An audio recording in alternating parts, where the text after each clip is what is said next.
The view from the plane to Hawaii was amazing, but I never thought my ex-girlfriend from middle school would be sitting next to me. On top of that, she started talking about the past, going on and on about how worthless I am.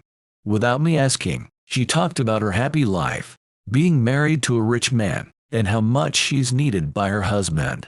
Then, an announcement came over the intercom asking if anyone on board could fly a plane because there was a serious issue. It was shocking that they needed a pilot, not a doctor. Passengers began to realize the seriousness of the situation, with murmurs about whether the plane was okay. A flight attendant, looking around, saw me and exclaimed, "Oh, it's you." That's when an incident to shut my ex-girlfriend up occurred. My name is Jake. Since I was a kid, I had a fascination with airplanes.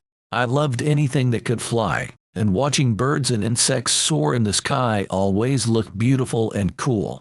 I wished I could fly too, thinking if I tried hard enough, maybe I'd grow wings. Sadly, no matter how hard I'd ride, wings didn't sprout. When I was 5 and feeling down about it, I saw an airplane for the first time during a family vacation.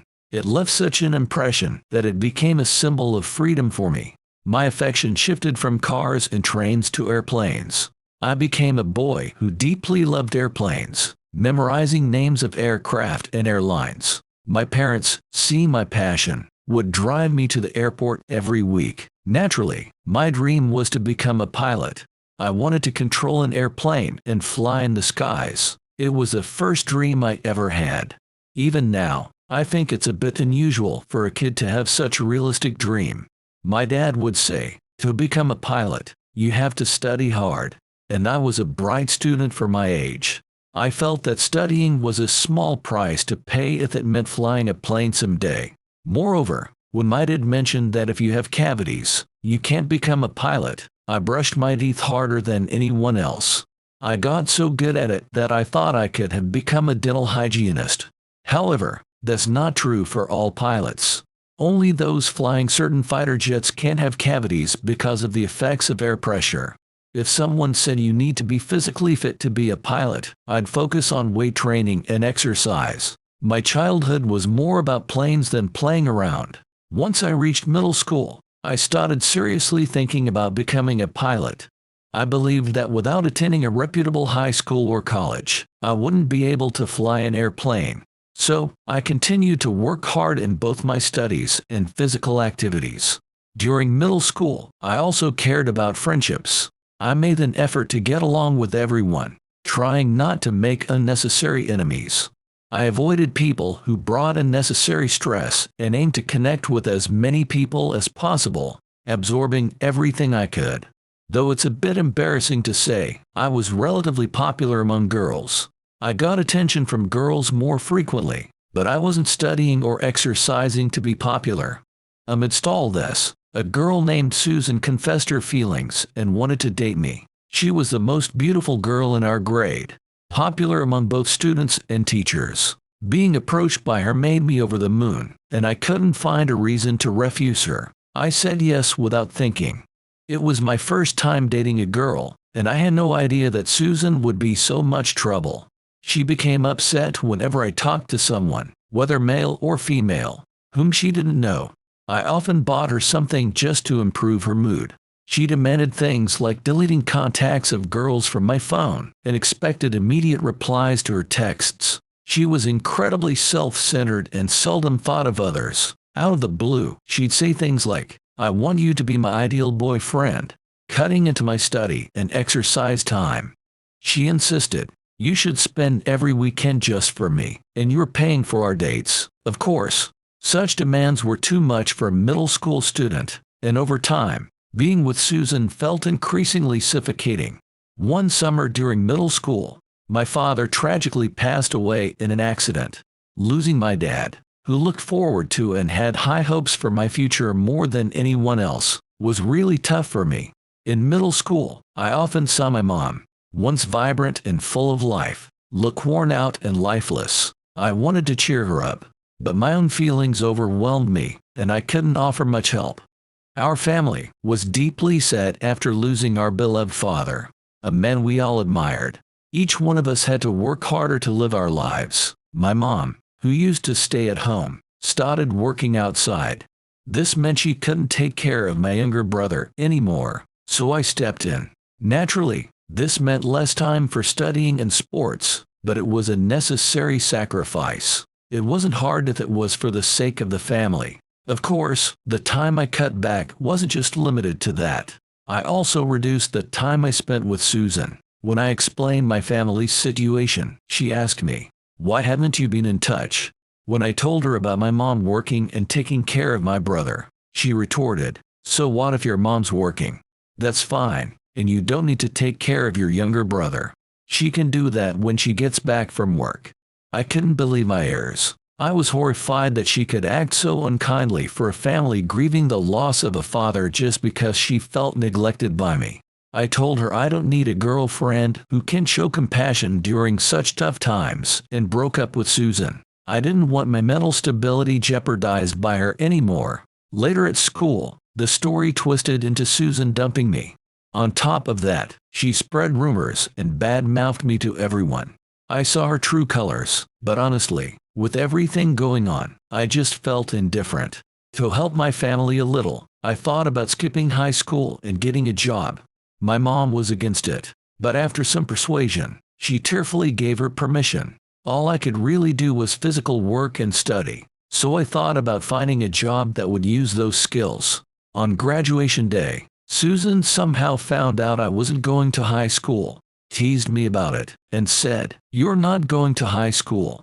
You must have such low ambitions. You'll be at the bottom forever." I figured I'd probably never see her again, so I ignored her and left the school. Now time has passed, and I'm currently going through domestic flight checking procedures. I'm on a personal trip heading to Hawaii. I'm a bit embarrassed to admit that I've never been to Hawaii, so I'm really looking forward to it. From deep within, my impression of Hawaii is that it has beautiful beaches and a lot of rich flavored dishes. But it's quite far, so I just never found a time to visit. Even thinking about sightseeing there, I'd be torn about where to go, and I probably would have just ended up staying in the hotel, which is why I never had the courage to go alone. However, one of my friends opened a restaurant. I decided to go to Hawaii to celebrate, and I asked a friend to show me around during my visit. I planned to take my time and see the sights, feeling like a giddy kid with so much excitement. Comfortably settled into my seat, I enjoyed the slight hustle and bustle inside the plane right before takeoff. I placed my carry-on under the seat and found myself gazing out the window, lost in the view outside. Even before taking off, the view from this window offered sights that you just can't see anywhere else, and I was already a little thrilled. I snagged one of the best seats, located a bit away from the wing, with a clear unobstructed view. It was just awesome. With a little time before takeoff, I let my imagination wander, picturing the breathtaking views above the clouds. The plane was almost full, packed to capacity, yet nobody was sitting next to me. I wondered if no one booked a seat, or maybe they were running late. Either way, I had mixed feelings. Considering how crowded it is, I felt a bit guilty enjoying this extra space all to myself for now. I decided to just gaze out the window and ride out this awkward moment. Bang! There was a loud sound as someone hurriedly took the seat next to me. This last-minute passenger came with her belongings, even after sitting down, bumping their elbow into me. Not a single sorry came out of her mouth. On top of that, she reeked of strong perfume and cosmetics. I hadn't encountered someone this inconsiderate since middle school. She reminded me of unpleasant people. Catching a faint reflection of the adjacent seat on the window glass, I noticed something dark over her eyes. Probably sunglasses. That's all I could discern. However, wearing sunglasses on a plane struck me as rather snooty. I might be a bit judgmental, though. After some fidgeting, the classless passenger next to me sneaked a glance at my face. I inadvertently responded by looking back. I regretted it instantly. Though she was heavily made up and looked quite flashy, I had seen her before. Someone I'd rather forget. Well, if it isn't little dropout boy. How have you been? I felt a chill, wondering if my journey, which was already taking a bad turn, would continue this way. Taking off under stormy skies, if I do say so myself. That was a pretty apt comparison. Seeing my silence, she said, "Forgot about me. Surely you haven't forgotten how I dumped you," and took off her sunglasses. It was indeed Susan from middle school, whom I dated. Her face remains strikingly beautiful, but it's clear from her first words that her attitude hasn't changed one bit. Hasn't it been since graduation?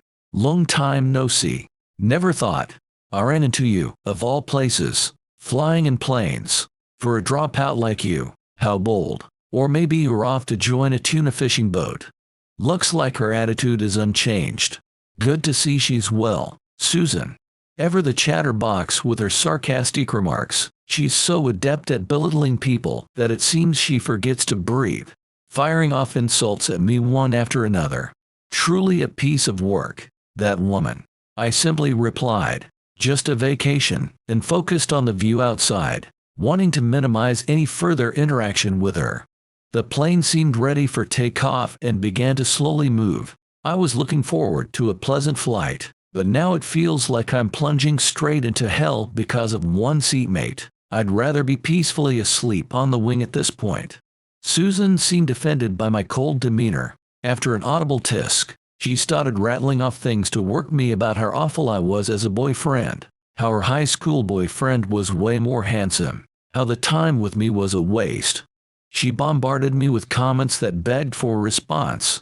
After high school, Susan apparently married into wealth through some circumstances. I wasn't paying much attention, so all I remember is she married someone wealthy. Apparently, Susan, who hit the jackpot, is going on a luxurious trip to Hawaii. "I'm going to stay in a fancy hotel you could never afford in a lifetime and enjoy the resort," she said. By the way, her husband seems head over heels for Susan, and he revolves his life around her. Well, I guess some people are like that. I hope he cherishes Susan forever since he's a strange individual. If she ever lost him, I doubt she'd ever marry again. Tuning out Susan's self-centered chatter, it's me just going along with it. Even in moments like this, the view from the plane was breathtaking. Soon after takeoff, the view below turned completely white as we rose above the clouds. No matter how bad the weather is, if you wait a bit and rise above the clouds, a bright blue sky always shines. The beautiful blue sky always sits above the clouds, peeking through gaps to see the ground below. But I wonder, when will these neighboring clouds clear up? People like you, the lowly ones, rarely get the chance to fly, so this view must be unique to you, she mockingly says, not missing a beat. Furthermore, Susan claimed she's flown many times before and has grown tired of the same old view, so she can't be bothered to look out the window anymore. Why does she go to such lengths to degrade herself? It's good to have high self-esteem, but I just couldn't grasp why she would actively lower her worth in the eyes of others. I can't believe I once dated someone like her. If I ever have kids, I'll make sure they understand this. It's too bad to have a blotch on one's life as early as middle school. Honestly, I find it hard to believe that just because you've flown many times, you'd get tired of the view outside. The scenery shows a different face depending on the day and time, so you'll never truly see the same view twice. It seems like such a waste to me. While she was passionately going on about how amazing she is, came the announcement, "Is there a doctor on board?" It's a line you often hear in TV shows, but this was the first time I've heard it in real life. I wonder if someone's fallen ill and needs medical attention. I was worried, but there wasn't anything I could do. I decided to wait quietly, but the airhead next to me had a different idea. "Wait, what's going on?" It's like something straight out of a drama. What's got this woman so riled up? Such behavior, especially when someone on board might be seriously ill and in need of a doctor. I knew it. She definitely has a few screws missing. With those thoughts as I scanned the plane, another announcement came through. "Is there anyone on board who can pilot this plane?" Even I was taken aback by that one. When the announcement was made that a doctor was needed, passengers were a bit restless. Not as much as Susan though. But when they called for a pilot, the cabin truly erupted in commotion. Is this plane even okay with a pilot like this? And does the pilot need a doctor? Voices calling for the flight attendants could be heard throughout the cabin. It's understandable, first needing a doctor, and then the pilot. Something must have happened to him. Susan's face grew increasingly pale, and she began to panic. What the heck? Is this plane going to crash or what? Why does she say something unnecessary? Mentioning a crash in a situation like this could cause a full-blown panic in the cabin. That's why I dislike people who can't read the room. Unsurprisingly, a flight attendant hurried over to Susan, who was loudly using the word crash. Ma'am, nothing of the sort will happen. Please wait in your seat. Susan was arguing with the flight attendant, but the attendant skillfully urged her to sit back down. Then the flight attendant looked at me and asked, "Are you, by any chance, Jake?" I locked eyes with her and asked, "Oh, is it that serious? Oh, thank goodness you are here. I'm truly sorry to ask, but can you help?" I see. It must be a big deal considering she's gone this far. Maybe what Susan said isn't entirely wrong. I nodded in agreement and stood up from my seat. What are you doing? If you're just going to be in the way, better sit here and shake in your boots. The pathetic one here is you, Susan. I almost snapped back but managed to hold my tongue. The flight attendant asked, "Is she with you?" To which I firmly denied. Just an old acquaintance. We just happened to sit next to each other. Nothing more. She's no relation to me. I told Susan I needed to go to the cockpit right away, but she tightly gripped my arm and wouldn't let go. Where do you think you're going in this situation? Even though I asked her to let go, Susan showed no intention of doing so. I was wondering what to do when the flight attendant intervened. "Ma'am, I apologize for the inconvenience, but Jake is one of our pilots. There's an urgent matter he needs to attend to," she said, exerting a polite yet forceful pressure to detach Susan's hand. "You're the pilot," Susan said, eyes wide in surprise. I replied with a simple yes and headed to the cockpit. Around the cockpit, a group of flight attendants had gathered and were visibly alarmed. I learned that both the captain and the co-pilot were showing symptoms of food poisoning. By chance, there was a doctor on board who was examining the two. However, they showed no signs of recovery, and their symptoms were getting worse. Therefore, it became clear that piloting the plane under these conditions would be challenging, leading to an urgent announcement from the cockpit. Acute gastroenteritis can strike out of the blue, so perhaps it was unavoidable. But for both of them to get gastroenteritis, that's either incredibly bad luck or a miracle. The odds seemed pretty low. Many familiar faces were around the cockpit, and when they saw me, they said, "Wow, how lucky that Jake was on board too." Both pilots having gastroenteritis, a doctor happening to be on that plane, and even a pilot being present. It feels like I've used up a lifetime's worth of luck just on these astronomical odds. According to the doctor, the co-pilot's symptoms seemed milder than a captain's, but he was just barely able to hold a conversation. However, he seemed really rough, with sweat on his brow. I managed to get in touch with the control tower and took my seat in the cockpit. The tension and excitement never get old. Having passengers on board brought immense pressure upon me. When I first started flying, the thought of having the lives of passengers in my hands made me so nervous I felt like throwing up. But at the same time, there was a breathtaking view that only pilots get to see. A beautiful scene that passengers can't quite experience from the cabin. The warm rays of the sun lit up the surroundings. Even the thick clouds below looked like a beautiful backdrop. That sense of exhilaration only a pilot feels always filled my heart. I often wonder if some kind of hormone is flooding my brain. Being here is pure joy. Well, for me at least. I once mentioned this to a flight attendant and was immediately dismissed as weird. I feel sorry for Susan. She never saw such a sight and still got tired of it. The plane landed safely in Hawaii, ensuring the safety of all passengers and crew on board. Immediately after that, the captain and a co-pilot headed to the hospital. The doctor who had been attending to them said, "I'm glad you were there. If I was alone, everyone would have ended up in the hospital. Just those two going is enough," chuckling and stroking his beard. What an inappropriate thing for a doctor to say, but well, he's probably trying to show his appreciation in his own way. Even though the landing was safe, from the company's perspective, it's still a big deal. As a result, after arriving in Hawaii, paperwork and reports took so long that I was only free by sunset. As initially planned, I headed straight to my friend's new shop, driving safely. Of course, the store was already bustling with many customers. My friend and the owner, Bob, saw me and immediately burst into a wide grin, exclaiming, "Glad you could make it," and giving me a hearty pat on the back. "I heard you had quite the day, steering a passenger plane on the fly. Where did he get that info?" I didn't feel like bragging, so I hadn't intended to talk about it, but if he already knew, I guess I should explain. The forceful pat from the muscular Bob left my back tingling. Rubbing the sore spot, I sat down and recounted the day's events. "That's an incredible story. Can't believe it's been 5 years since you retired." "Time flies," Bob laughed. "Indeed, the passing of 5 years does make me feel the cruel march of time." "Are you a friend of the owner?" a gentle voice inquired from behind me. Turning around, a distinguished-looking gentleman was smiling at me. Next to him was a rather, "Excuse me, Susan." Bob replied to the gentleman with a smile. "It seems he's a regular at this place.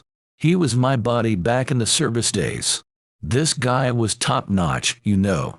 He was stationed at the Langley Air Force Base with the 4th Air Wing 11 Flight Squadron," he explained thoroughly. I thought the gentleman wouldn't understand such detailed information, but his eyes lit up as he exclaimed, "Wait, you mean the Blue Angels?"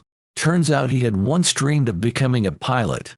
However, due to an accident when he was a child, he almost lost vision in his right eye and had to reluctantly give up that dream. Same as me. He'll remember names of aircraft, airline companies, and even military divisions. This guy must be a serious aviation enthusiast. It had been a while since I'd met someone so passionate about planes, so I couldn't help but chat with him, admittedly. Even though I was here for Bob's celebration, I got caught up in this interesting conversation. The gentleman really liked the Blue Angels and raved about their air shows, saying they are truly spectacular. Interrupting our heated conversation was none other than Susan. "Excuse me," she chimed in gracefully. "Oh, I'm sorry." The gentleman scratched his head. "I got a bit carried away there. I thought she didn't deserve an apology, but from their interaction, it seemed they were a couple, so I held my tongue." In the course of our chat, he learned Susan and I went to the same middle school, which once again piqued the gentleman's interest. He bombarded me with various questions. "So, where are you now?" he inquired. I told him I'm a commercial pilot. He seemed puzzled by my answer. "Well, it makes sense. Bob and I are buddies from our military days, and if you look please, you'd naturally want to fly fighter jets. The thing is, I had a car accident a while back and couldn't fly fighter jets anymore, but I still love the sky, so I switched to the commercial sector." I explained the whole situation. 5 years ago, on a rainy day, I was crossing the street at an intersection when a car ran the red light and hit me. The driver was distracted looking elsewhere. Though I received compensation and settled the matter, it doesn't mean I hold a grudge. However, because of that accident, I fractured my left leg and had to spend a significant amount of time in rehab. Because of this, I didn't meet the required flight hours and lost my pilot's license. I also developed complications from the accident, meaning I could no longer fly the more demanding fighter jets. At that time, I was truly devastated. It was a dream I had since I was a child, and my late father had always been my biggest supporter. But this was all thanks to my dad's teachings. He always used to tell me, "The past is the past. No use dwelling on it. Just do your best in the present." If I kept dwelling on the past, I wouldn't be able to achieve even what I could. When I found out I couldn't fly fighter jets anymore, the higher-ups suggested I move to a department primarily dealing with paperwork. But I couldn't give up on flying, so I left the military and transitioned to the private sector. Becoming a commercial pilot was more challenging than I expected, facing various obstacles, but I never gave up. The sky is where I belong. There's nowhere else for me. After finishing my story, Susan's husband Mike said, "I've never met someone as incredible as you. Your never-give-up spirit is truly admirable." Would you mind if we kept in touch?" As he took out his cell phone, I couldn't possibly refuse after such a heartfelt request.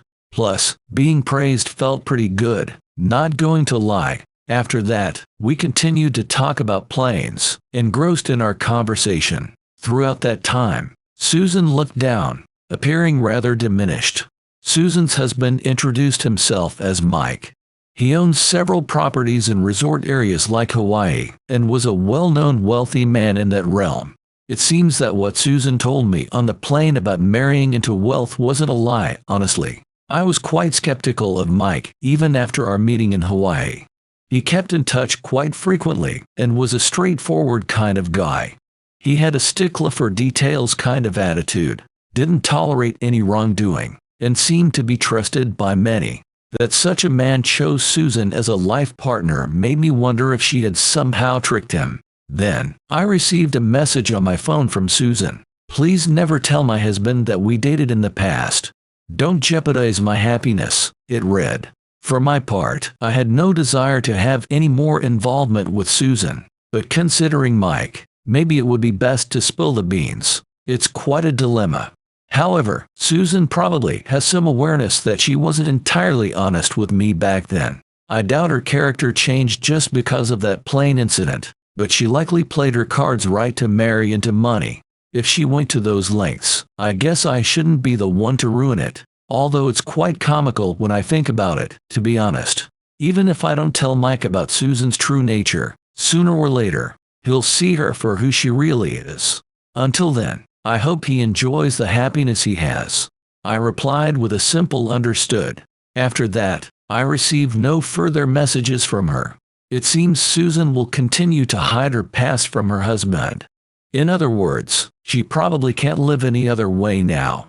She likely lives in fear of her past and those she harassed being exposed.